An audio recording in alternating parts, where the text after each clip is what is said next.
यशातं यस्वद्गं प्रावुवैययं छन्दांसि यच्च वर्णानि यस्वा वेद स वेदवित्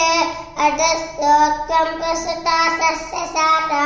गुणप्ररुद्धा विषयप्रवाला अजस्रमूलानि अजसन्ततानि जन्मानुबन्धीनि मनुष्यलोके न रूपमस्ते ततो लभ्यते नातो रसारेण च सम्प्रतिष्ठा आस्वाद्यमेनं सुविरूढमूलं प्रसन्नसत्रेण उदेन सित्वा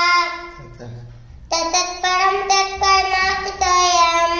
यस्मिन् गता निवर्तन्ते भूयः तमेव चाद्यं पुरुषं प्रपद्ये यतः प्रवृद्धिः प्रसुता पुरारी निर्माणमोहाचितसन्नदोषा अध्यात्मनित्यानि निरुद्धधामा द्वन्द्वैर्विमुक्ता सुतरुक्तसम्मै रक्षन्तु मूढा बडवो ययतते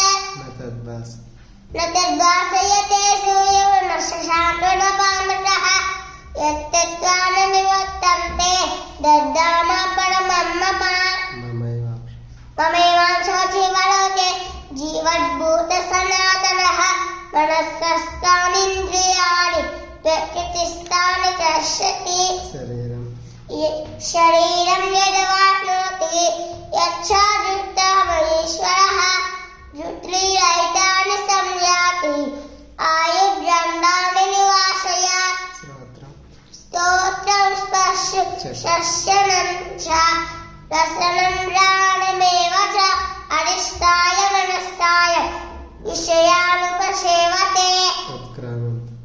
उत्क्रामन्तं स्थितं वापि भुञ्जानं वा धुनान्वितं विभूराणानुपश्यन्ति